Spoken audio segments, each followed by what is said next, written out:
एक समय की बात है। कबीर साहिब जी को गंगा नदी में डुबोकर मारने की कोशिश की गई। कबीर साहिब जी ने गंगा नदी में डूबने की लीला की। सभी लोगों को लगा कि कबीर डूब गया। सभी लोग मिठाइयाँ बांटकर खुशी मनाने लगे, लेकिन कबीर साहिब जी वहां से अंतर्धान होकर रविदास जी की कुटिया पर आ जाते हैं। आखिरकार कबीर जुलाहा मारा ही गया। अब तक तो वो जुलाहा रेत के नीचे दब गया होगा। हाँ, सही बोल रहे हो। चलो उस रविदास को इस बारे में बताते हैं। आखिर वो उस कबीर को भगवान जो मानता था। कर दिया उसके भगवान का काम तमाम। खुशी के मारे शेख तक के कुछ लोगों के साथ संत रविदास जी को ये बात बताने के लिए उनकी कुटिया पर पहुंच जाता है। वहां कबीर साहिब जी और रविदास जी दोनों भक्ति के शब्द गा रहे थे। कबीर साहिब जी को जिंदा देखकर शेख तकी आग बबूला हो जाता है। अरे, ये कबीर तो जिंदा है, लेकिन ये तो हमारी आंखों के सामने गंगा नदी में डूब गया था, तो ये बच कैसे गया? लगता है फिर से किसी जादू मंत्र से बच गया है। ये जादू जानता है। चलो सभी लोग राजा सिकंदर लोधी के पास, उन्हें इस बात की खबर देते हैं।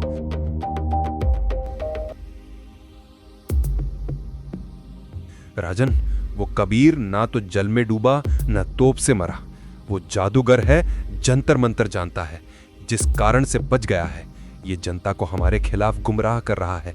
इस कबीर को मरवाना ही पड़ेगा, वरना ये हमारे राज्य के लिए खतरा बन सकता है।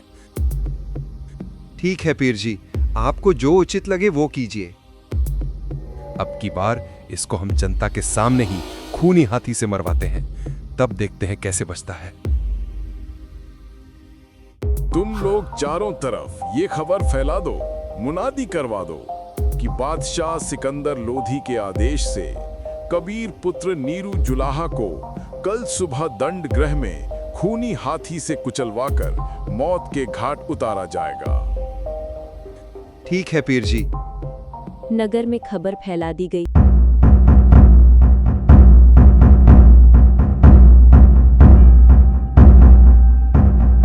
सुनो सुनो सुनो, बादशाह सिकंदर लोधी के आदेश से कल सुबह 10 बजे दंड के मैदान में कबीर पुत्र नीरू को खूनी हाथी से कुचलवाकर मौत के घाट उतारा जाएगा। राजा ने ये कैसा आदेश दिया है? परमात्मा स्वरूप एक अच्छे और सच्चे संत कबीर साहिब जी को मारने का आदेश दे दिया। हे भगवान, अब क्या होगा? देखते हैं कल क्या होता है।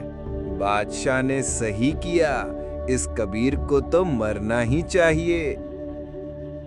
मैंने सुना है राजा का हाथी बहुत ही खतरनाक है, कबीर को तुरंत ही मार देगा। अब इस कबीर का बचना नामुमकिन है।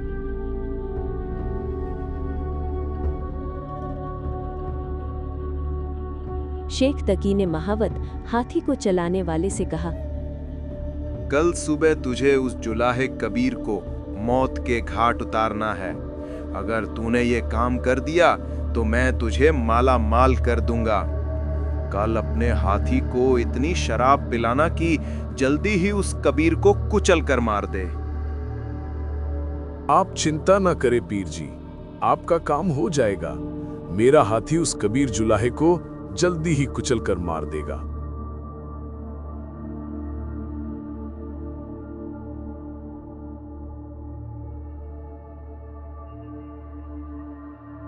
सैनिक कबीर जी के हाथ पैर बांधकर उस मैदान के बीच में डाल देते हैं। तीनों ओर दर्शकों की भीड़ थी।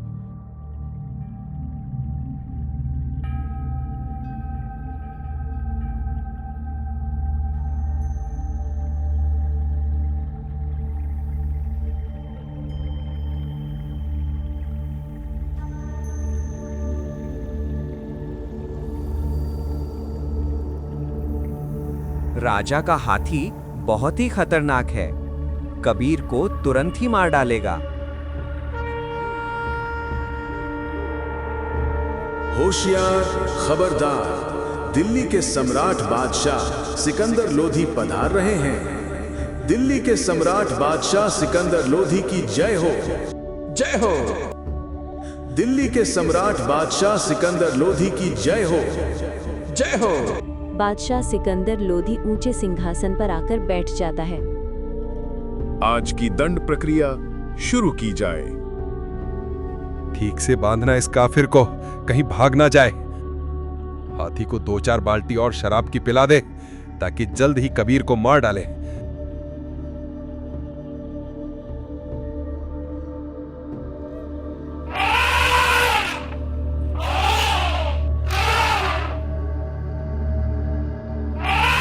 हाथी को लेकर महावत कबीर जी की तरफ चलता है।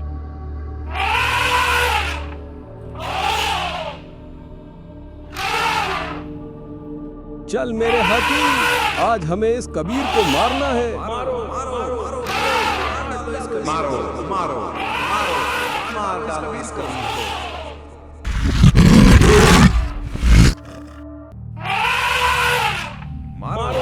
ये क्या कर रहा है काफिर की औलाद?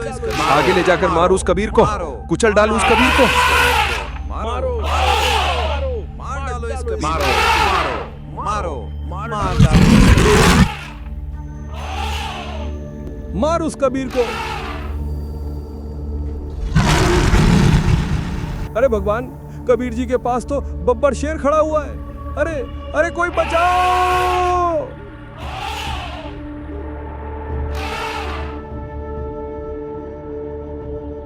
हाथी मस्ती में भरकर कबीर परमेश्वर को मारने चल पड़ता है। जब हाथी परमेश्वर कबीर जी के पास आया तो केवल हाथी को कबीर जी के पास एक बब्बर शेर खड़ा दिखाई दिया। हाथी डर से चिंगाड़ मारकर दुम दबाकर वापस भागने लगा। महावत ने हाथी के सिर में भाला मारा, फिर भी हाथी वापस भागने लगा। हाथी परमेश्वर कबीर जी की तरफ ना जाकर पीछे की तरफ भागने की कोशिश कर रहा था। तब परमेश्वर कबीर जी ने महावत को भी बब्बर शेर दिखाया। डर के मारे वो भी हाथी से गिर गया। हाथी भाग गया।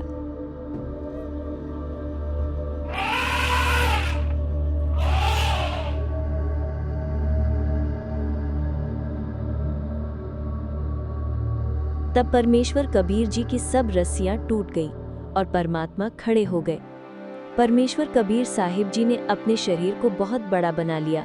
इतने लंबे बढ़ गए कि सिर आसमान से लगा दिखाई दे रहा था।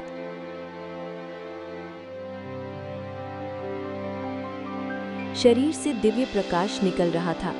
उसे देखकर दिल्ली का सम्राट सिकंदर भयभीत हो गया और भागकर आया। परमेश्वर कबीर साहिब जी के चरणों में गिर गया। ये दृश्य केवल सिकंदर राजा को ही नजर आ रहा था। हे अल्लाह, सिर्फ अब की बार मेरा अपराध क्षमा कर दो। हे परवरदिगार, मैंने आपको पहचानने में गलती कर दी है। आप स्वयं ही अल्लाहु अकबर हो। मुझे क्षमा करो, मुझे क्षमा करो दाता। हे अल्लाह, रहम करो, रहम करो। फिर कबीर जी ने अपना सामान्य रूप बना लिया।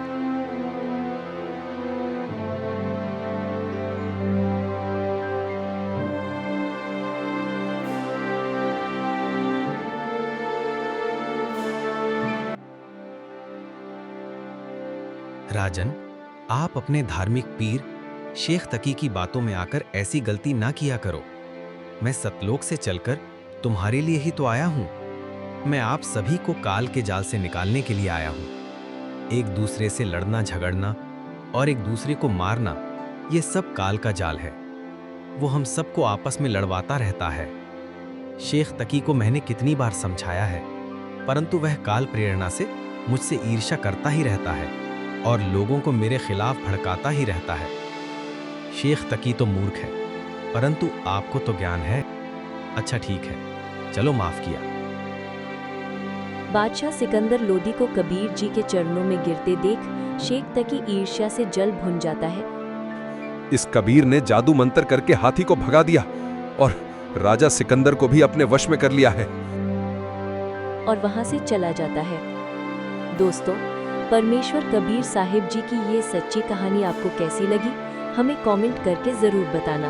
दोस्तों, हम कबीर साहिब जी के द्वारा किए गए अनेकों चमत्कारों की कहानी लाते रहते हैं। अगर आप भी कबीर साहिब जी के द्वारा किए गए अनेकों चमत्कारों की वीडियो देखना चाहते हैं तो आप हमारे चैनल को सब्सक्राइब कर लीजिए।